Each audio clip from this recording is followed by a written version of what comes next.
नमस्कार दोस्तों, मेरा नाम मनोज कुमार है। गौरव कंप्यूटर ज्ञान में आपका स्वागत है। माइक्रोसॉफ्ट एमएस वर्ड के अध्याय में आज हम लोग सीखेंगे टेबल लेआउट।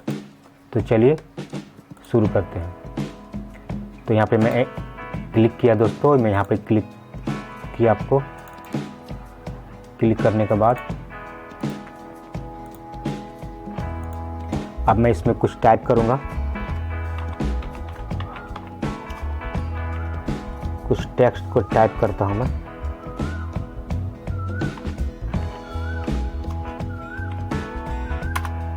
टाइप करने के बाद अब मुझे टेबल का आवश्यकता पड़ेगी, तो मैं कुछ टेबल को ड्रॉ कर लेता हूँ।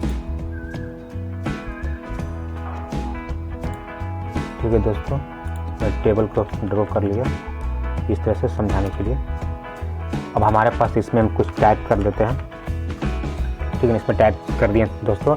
अब हम इस पर, मेरा कर्सर है, अब हम चलते हैं लेआउट के ऑप्शन में, सिलेक्ट। तो सेलेक्ट सेल, सेल मतलब एक सेल को सिलेक्ट करेगा।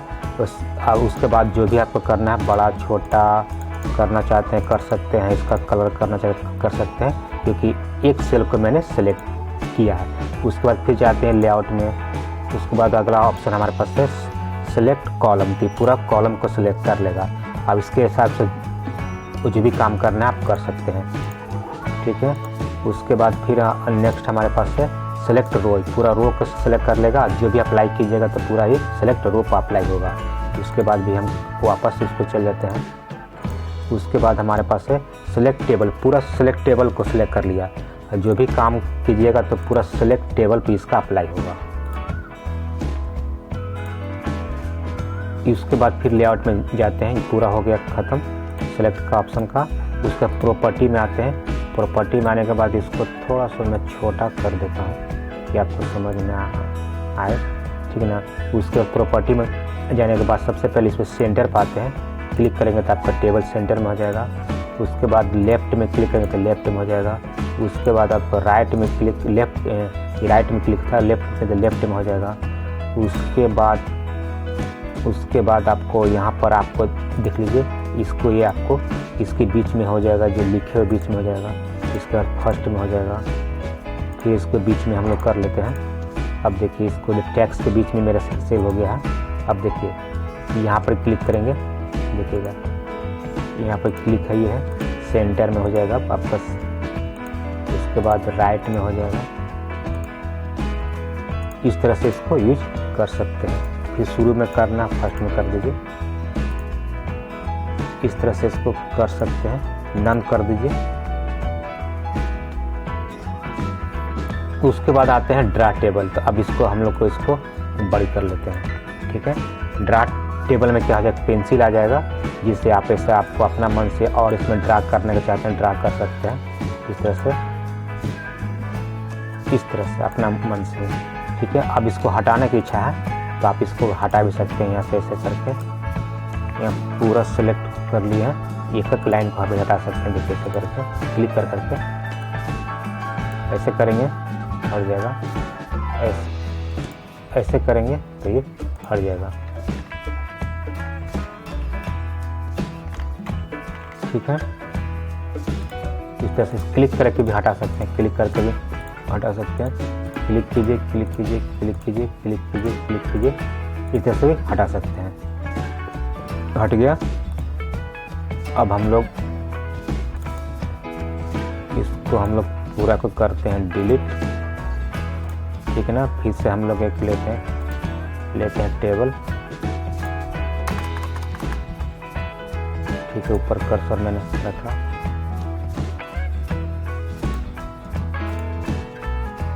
न्यू पेज ले लेते हैं और इसको हमको हटा देते हैं। इसका भी जरूरत नहीं मुझे। और यहाँ पर आते हैं टेबल में। टेबल हम लोग लेते हैं, कुछ समझाने के लिए उसी ढंग का टेबल लेने पड़ता है। ठीक है, अब देखिए, अब हम लोग आते हैं यहाँ पर डिलीट में। अभी हमारे पास कर्सर यहाँ पर एक और मुझे चाहिए, समझ में आएगा। यहाँ से इसे चाहिए। ठीक है, अभी हमारे पास कर्सर देखिए इस सेल में है।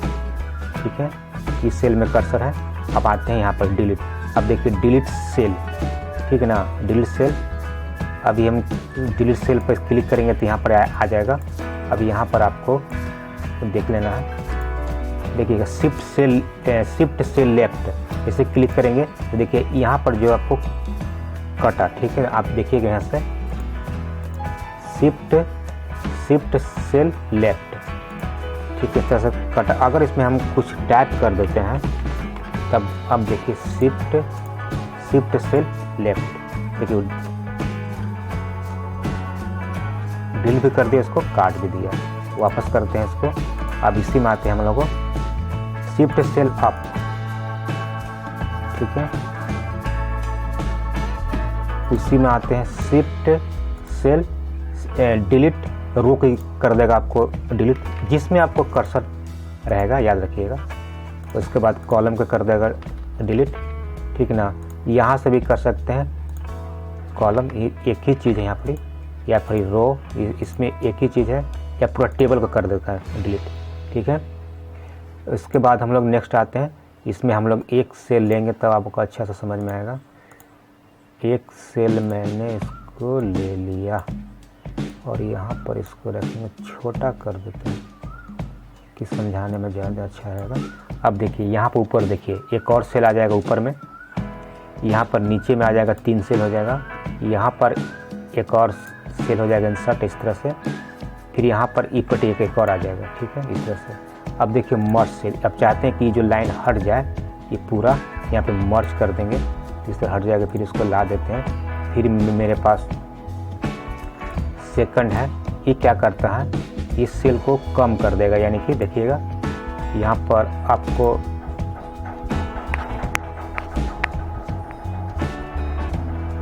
देखिए ये इस क्या करेगा, इसी में कॉलम और रो को आप इसमें इंसर्ट कर देगा, कॉलम और रो, ठीक है। इसमें आपको कॉलम और रो को इंसर्ट करेगा। तो कैसे करेंगे कॉलम और रो, यहाँ पे क्लिक करेंगे, देखिएगा हो गया। इसमें कितना कॉलम कितना रो चाहते हैं, जैसे 2 कॉलम एक रो चाहते हैं तो इतना ही होगा। अगर आप बढ़ाना चाहते हैं तो यहाँ पर 2 कॉलम 2 रो भी आप बढ़ा सकते हैं, जिस तरह से हम इसको बढ़ा दिए, ठीक है, वापस कर दिए। यहाँ पर क्या करेगा, इस नीचे वाला को देखिएगा, स्प्लिट मतलब क्या होता है, नीचे वाला को देखिएगा हटा दिया, इसको देख लीजिए, नीचे वाला को आपको नीचे को ये क्या किया। अब हम क्या करते हैं, अब हमारे पास इस ढंग से है, एक और ले लेते हैं, ठीक है, यानी 1 2 3 4 5 है, 1 2 3 गो सेल के पास मेरा क्लिक है। अब इस पर क्लिक करेंगे तो देखिएगा 3 सेल पे क्लिक था तो 2 लाइन की आपको हटा दिया, ठीक है। इस तरह से अब इसको काम को कर सकते हैं। अगर इसको हम ऐसे सिलेक्ट करके इस पर क्लिक करते हैं, सिलेक्ट करके फिर भी वो हटा दे, ठीक है। नेक्स्ट ऑप्शन समझते हैं। नेक्स्ट ऑप्शन में मेरे पास है, देखिए ऑटो फिट। ऑटो फिट मतलब क्या होता है, जैसे यहाँ से आपको बड़ा छोटा, यहाँ से देखिए बड़ा छोटा, यहाँ से भी इस तरह से बड़ा, इस तरह से छोटा, आप इस तरह से भी कर सकते हैं। अगर हमको छोटा वोटा पूरा हो गया है, ठीक है ना, ऐसे ऐसे, ठीक है ना। अब यहाँ से आप क्या कर सकते हैं, देखिए एक समान इस समान इस तरह से आप कर सकते हैं, ठीक है। अब हम इसमें कुछ और लिखेंगे और इस सेल को हम लोग करेंगे बड़ा, इधर से भी। अब देखिए मेरा कर्सर है, अब यहाँ पर आते हैं, देखिए गौरव बीच में हो गया, देखिएगा राइट में हो गया, लेफ्ट मिडिल में हो गया, लेफ्ट सेंटर में हो गया, राइट सेंटर में हो गया, इस तरह से आगे पीछे इसको कर सकते हैं। इसी में आता है डायरेक्शन, इस तरह से आप कर सकते हैं डायरेक्शन। और इसको मैं कर देता हूँ, डायरेक्शन कर लेते हैं, सही आएंगे, बीच में हो गया। अब देखिए मार्जिन, आप मार्जिन भी सेट कर सकते हैं, जितना आपको टॉप में सबसे ऊपर में को टॉप कहते हैं, बॉटम सबसे नीचे को कहते हैं, लेफ्ट समझ रहे हैं, राइट, इस तरह करके आपको इसका मार्जिन भी सेट कर सकते हैं। अब आते हैं A to Z में, यहाँ ठीक है, A to Z क्या होता है, जैसे यहाँ पर मैंने ए दिया, इसको हम लोग कर लेते हैं इस तरह से। यहाँ पर हम लोग देते हैं डी, यहाँ पर देते हैं डी, यहाँ पर देते हैं सी, यहाँ पर हम लोग दे रहे हैं एफ, यहाँ पर देते हैं जी। कुछ इसी टाइप कर रहे हैं।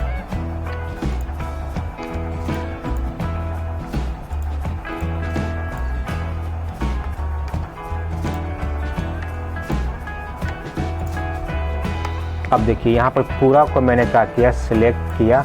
अब जाएंगे टू जेड में, यहाँ पर से रखेंगे कॉलम, कॉलम रखें टैक्स, अभी रखेंगे डिसेंडिंग क्लिक किए। अब देखिए सिर्फ ए टू जेड अब हमको करना है, डिसेंडिंग में उल्टा हो गया है। फिर जाएंगे यहाँ पर कॉलम को सिलेक्ट करेंगे। अब यहाँ पर असेंडिंग में ए टू जेड कर देना है। देखिए ए टू जेड हो जाएगा। देखिए ए टू जेड इस तरह से आपको काम को कर सकते हैं, ठीक है ना। यहाँ पर टेक्स्ट पर क्लिक रखना है, ठीक है ना। इस तरह से आप कर सकते हैं। यहाँ पर टेक्स्ट को क्लिक रखना है, इस तरह से ए टू जेड कर सकते हैं। अब मैं फिर से आपको समझाता हूँ। जैसे कि हमारे पास यहाँ पर है आपको डी, यहाँ पर सी, यहाँ पर बी, यहाँ पर एफ, यहाँ पर ए। अब इसको हम सिलेक्ट करेंगे। अब हमको इनसे असेंडिंग डिसेंडिंग करना है, तो यहाँ पर रखेंगे। अब देखिएगा डिसेंडिंग उल्टा भी है, ये है, असेंडिंग में सीधा कर देगा आपको। इसको रखेंगे कॉलम,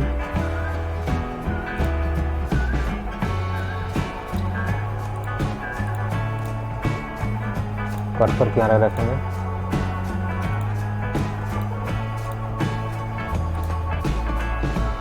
नेक्स्ट हम लोग का ऑप्शन है, जैसे कि हमारे पास एक सेल ले लेते हैं। इस सेल के अंदर, ठीक है ना, इस सेल के अंदर हम लिख देते हैं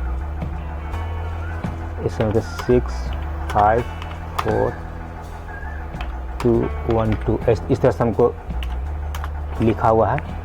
इसको हम लोग सेलेक्ट करेंगे और जाएंगे लेआउट में। अब हमारे पास ए टू जेड है, हम डिसेंडिंग करेंगे तो सीधा उल्टा ही रहेगा, और जैसे असेंडिंग करेंगे तो देखिए आपको सीधा हो गया।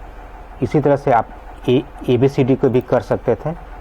इसी तरह से आपको अब नंबर का मैंने किया है, तो D F G H E C A करने के बाद यहाँ सेलेक्ट करेंगे यहाँ पर आएंगे, और डिसेंडिंग मतलब उल्टा ही रहेगा, और यहाँ पर असेंडिंग मतलब ए टू जेड। इस तरह से आप कर सकते हैं। अब आते हैं यहाँ पर रिपीट हेडर रो। ये क्या है? रिपीट हेडर रो ये क्या है? जैसे कि मैंने कुछ टेक्स्ट को यहाँ पर मैं ले लेता हूँ। लेने के बाद अब यहाँ पे मैं टेबल को इंसर्ट करता हूँ और इसको रखता हूँ 40, और यहाँ पर दिया 1, यहाँ पर दिया 2, यहाँ पर दिया 3, यहाँ पर दिया 4, यहाँ पर दिया 5। अब मेरे पास नीचे भी टेबल हम चाहते हैं कि यहाँ से 1 से 5 वाला इसमें आ जाए, तो इसके लिए हम क्या करेंगे, जाएंगे लेआउट में और यहाँ पर देखिए रिपीट हेडर पर जैसे क्लिक करेंगे देखिए नीचे वाला कॉलम पर आपको आ गया। इसके बाद देखिए कन्वर्ट टू टेक्स्ट, ये क्या करता है, जैसे कि हमने यहाँ पर कुछ टाइप किया है, कंप्यूटर इसको टाइप किया, ठीक है, मेरे पास कर्सर है, और यहाँ पर आएंगे कन्वर्ट टू टेक्स्ट पर, टैब पर क्लिक कर देंगे। देखिए एकदम यानी कि वो क्या किया, तो जितना सेल था जितना भी उस सबको इसने हटा दिया। टैब पर क्लिक है, कॉलम पर क्लिक करेंगे इस तरह से हो जाएगा,